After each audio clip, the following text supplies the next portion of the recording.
after, so put your headphones.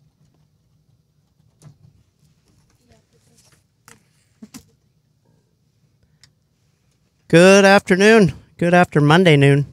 Here we are again. Addiction Recovery Hope and Resources. Cool intro, huh? It's new. But I'm here with my guest, Shannon, and we're going to talk about today about surrendering, and she's passionate about, she has a story, and she'll share whatever she wants with us, and we'll roll with that.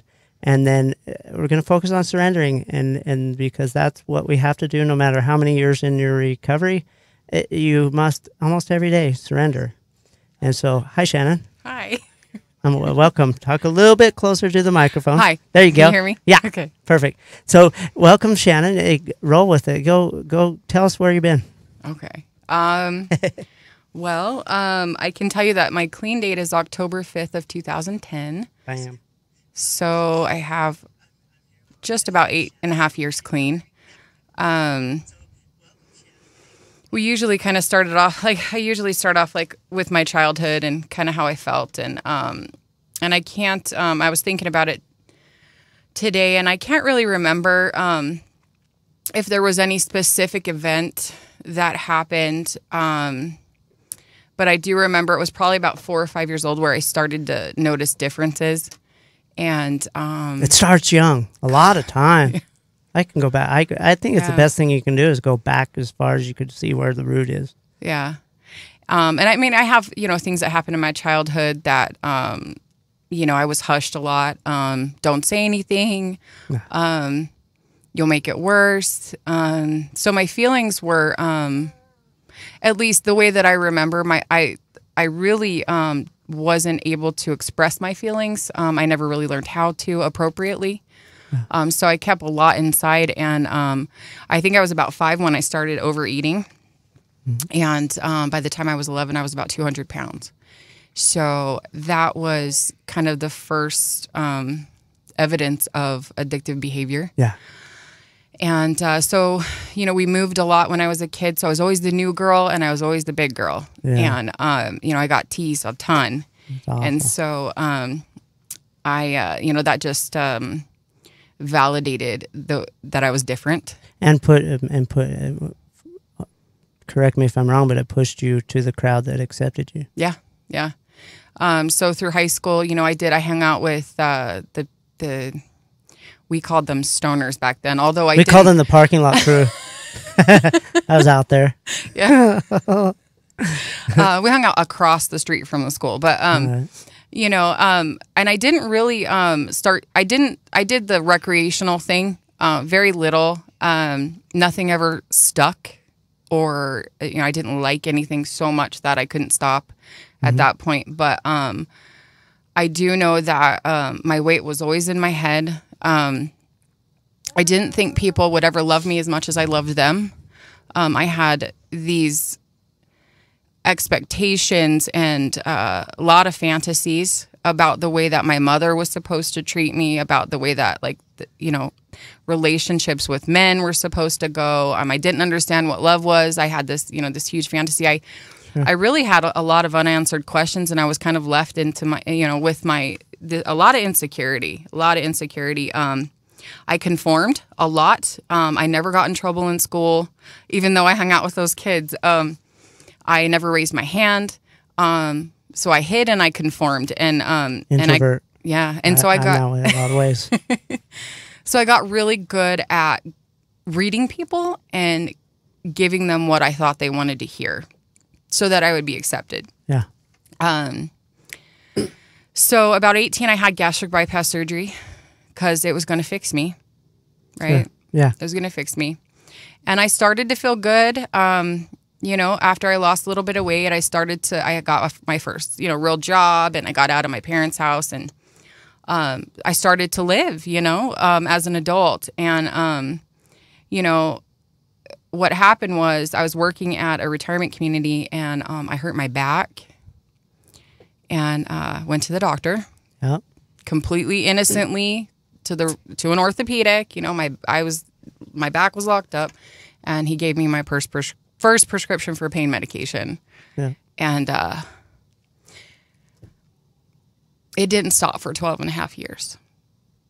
And in the beginning, my pain just kept getting worse and worse, and I didn't understand why. I didn't understand that, like, about the opiate receptors or any of that, but I do remember that it happened really fast. Real fast. Yeah. They say within 3 days you can become addicted to the pills. And so, you know, nothing was ever spoken to me from the doctor about addiction, about dependency. Back then, they didn't tell you. Yeah. They didn't look into your family history to see if you had a history of addiction. It was completely just, you know, you were just left. And, you know, I was a kid. I didn't know, you know. Sure. And, you know, by the time I was 21, I was bedridden. I was on high doses of narcotics, skin and bone, no friends. I stayed up all night and watched TV all day. Slept all day, watched TV all night. Yeah. I just had no life. I remember... you had a life, just not a quality of right. I was not living. I was existing, and I love it. Yeah, and so, you know, I went. I still didn't understand addiction. Didn't know I was addicted. Didn't know I was an addict. Got into. I had been in a few different relationships. Part of the thing that the patterns that I had were getting into abusive relationships with men.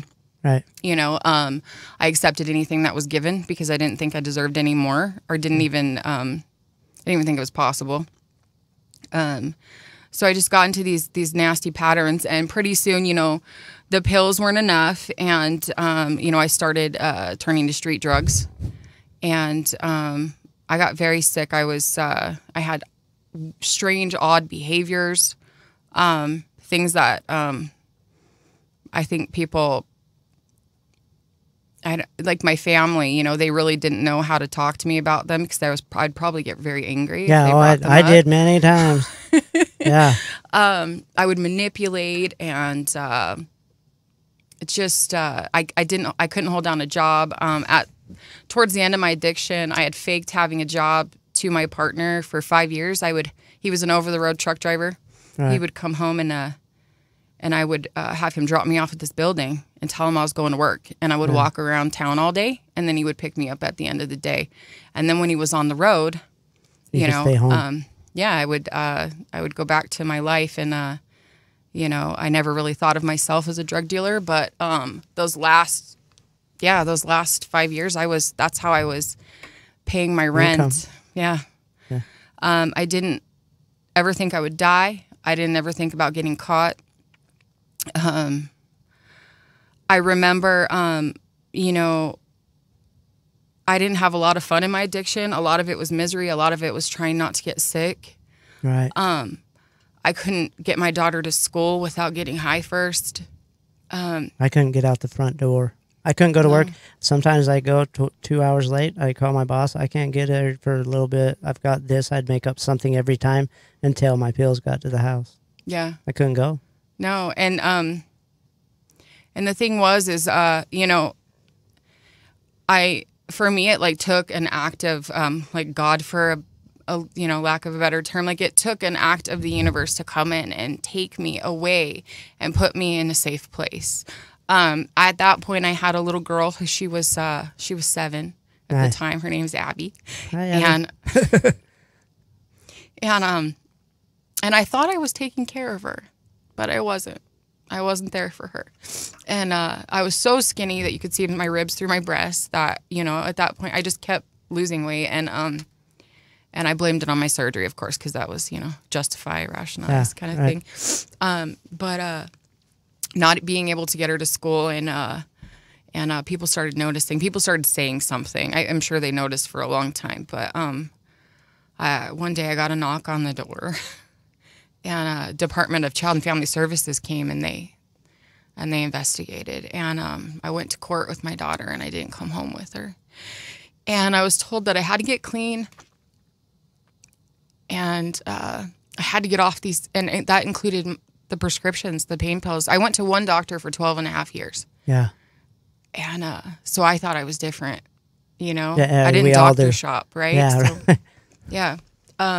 I didn't take all of my medication, so I was different. I sold the rest, right? That's Right. okay. Yeah. And it's just the things that we do. And I was told that I had to get off this medication, so I started that journey, and it was so hard. It was so hard. My withdrawal lasted probably about 2 months from what I was taking, and it was horrific. And it was one of the best things that ever happened to me at the same time. Yeah.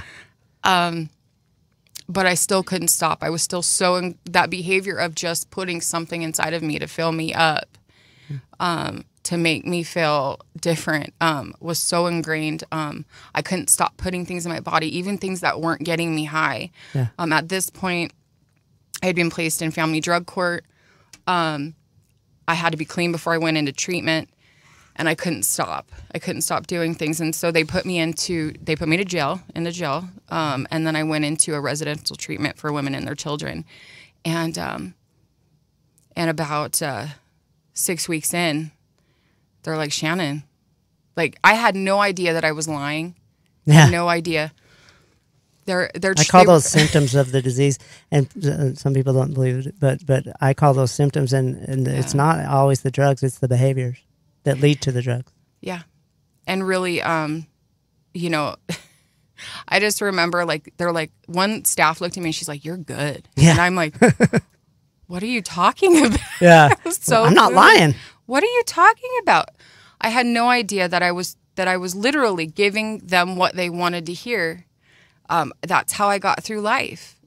You know, that's how I was loved and accepted, was I just did what I was told. And, finally, it was actually in that one group that I broke down, and a counselor kind of gave me a scenario, and he's like, telling me, like, there's this fire in this house, and you can take 2 things with you. What do you take? And I took my daughter. Yeah. But I couldn't decide between me and my significant other. And, like, that's when I realized that something was wrong. Yeah. Give me the chills. I shouldn't have. I do. I got the chills on my arm. And I told him, like, he asked me what I saw inside, and I said, I don't see anything. I see nothing. And it was like the first time, that was probably the first surrender, like, where I admitted I didn't have it all figured out. Like, something was wrong. Yeah. You know? And I went through that treatment, and I was told that treatment ends. And what are you going to do? What are you going to do? What's your plan? I always tell people, you got to have a plan. That scared me so bad. I'm like, oh my gosh. Like, I'm looking around at the other girls. I'm like, and, you know, I'm told that out of 6 of us, only 2 of us are going to make it. And I remember me and this one girl looking at each other, and I'm like, I want to make it. Like, I'm going to make it. I don't want to die anymore. And, you know, I was so spiritually dead, and I had, it just suffered, you know, long enough. Mm-hmm. And so I was able to continue my recovery after treatment, continuing to surrender, admitting that I don't have it all figured out, that I need help. You know, and what really helped me was the other addicts around me, the other recovering addicts I surrounded myself with, and hearing them say those things that we don't say out loud. Yeah. And that's when you realize you're not alone, because those thoughts that you have that no one understands you, other people have those same thoughts. Yeah. And it was they were so brave. I would listen to them, and they were just so brave to me, and it just gave me courage, you know? Sure. You know, and I've had to continue to surrender throughout my recovery. You go through life stuff and big things, right? Yeah. And I always think that as long as I do the next right thing, and I keep my recovery solid, and I keep reminders, you know, I keep people around me that are in recovery, and I look back at that pain, like, and I do internal work, that, you know, I'm going to have a strong foundation for when life hits. Yeah. And I had a little boy in recovery. He's 6 today. Or not today, but he's 6. Nice. And his name's Cass. Cass? Castiel, yes, right Cass. On. And he was about almost 3, and we went to the doctor, and he wasn't talking. And the doctor said, you might want to get him tested for autism. And I remember like my world was just thrown upside down, and my idea of his life was, you know, laid to waste. And even though I have no control over what his life looks like. Exactly. Right? Exactly. But I wasn't alone through that.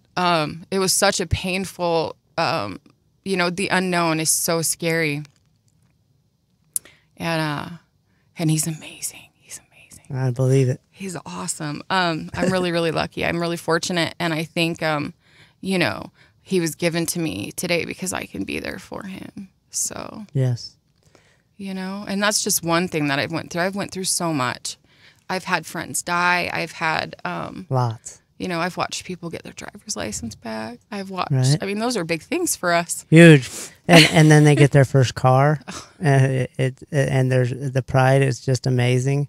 I know one gal that I met in the jail. She just got her driver's license at, I think, 27, 28. First time she ever had it. Yeah. And she just got her car, and she's like legit.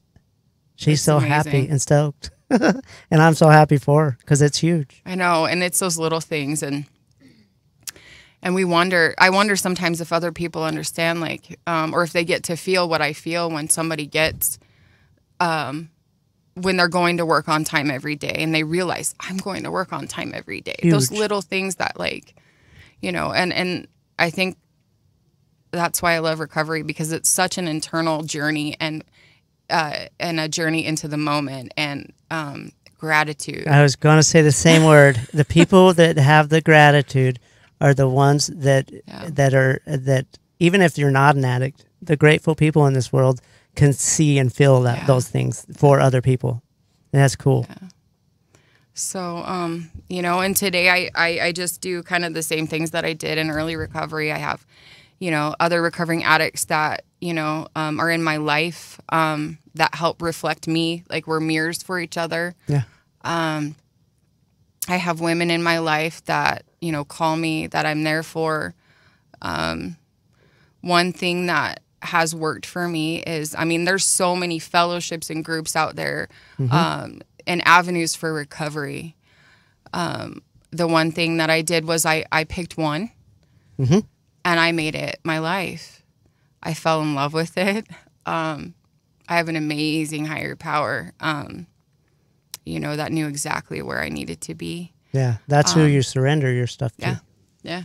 So, sorry to bust in. No, you're fine. Explain to me what's your process of surrendering? My process. Something of comes up, surrendering? you're stressed, and you give it away? It's, well, if it was that easy, Yeah, I yeah. wish. That's why I'm asking. For me, you know, I have, it depends on the situation. A lot of time it's prayer. It's a lot of time it's reaching out, or just not even necessarily, you don't have to call it prayer, just talking to my higher power, asking for courage and strength. I never really ask for an outcome. I always ask for the strength to get through it. Yeah. Or the courage to get through it. And Serenity prayer sometimes. Yeah. But my first instinct is to call people that I have, you know, that I'm close to, or that have solid recovery as well, and ask for advice. People that have come before me that have been doing this a heck of a lot longer. I do have like some really strong women in my life that have, I mean, 37, 38 years clean. Yeah. And, you know, that I can call on, and, you know, that can help me walk through a lot of this stuff. But my first go-to is to talk to, and that was one thing that was huge for me too, was to find something to believe in.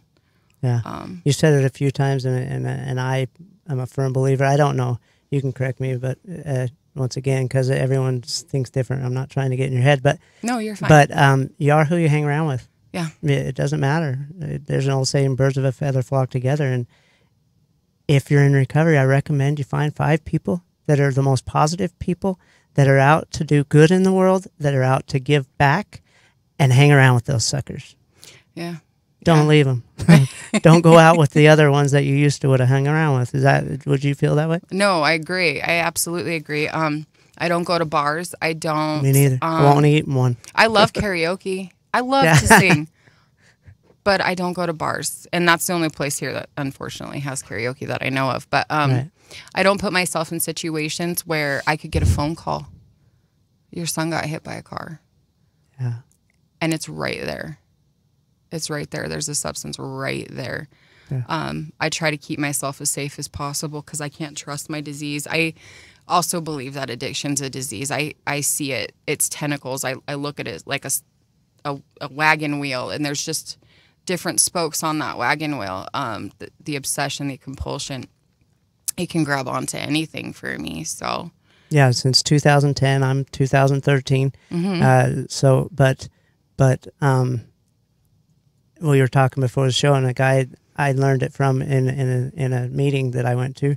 He said, I keep a healthy fear of my disease. yes, And it's not that you let it run your life and that's all you do, but you know where you don't ever want to go again, and you make sure you're aware of it every day. yeah. I mean, I can, and that's the thing is, when I look back, like I was so lost. I was just a kid, I was just this 19-year-old girl starting her life, and I had no idea the lines that I would cross, or the things that I would do, or the things that I would put my daughter through. Yeah. I had no idea. And I never, ever wanted to hurt anybody, and that's the thing is that we're not what we do, Yeah.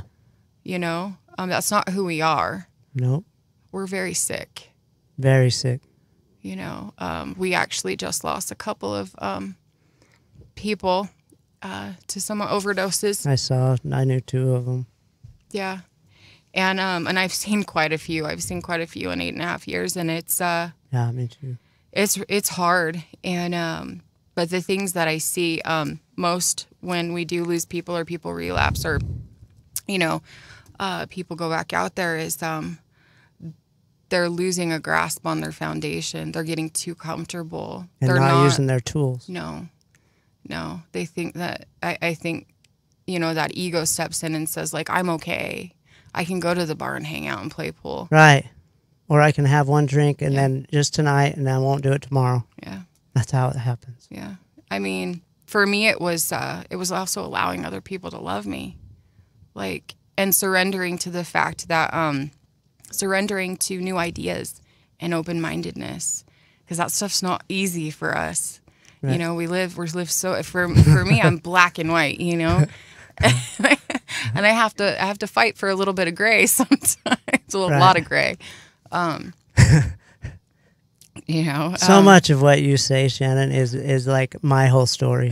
My son was 7 years old. Oh. He was my drive. I changed my life, and it was a higher power pretty much picked me up, and it was a miracle.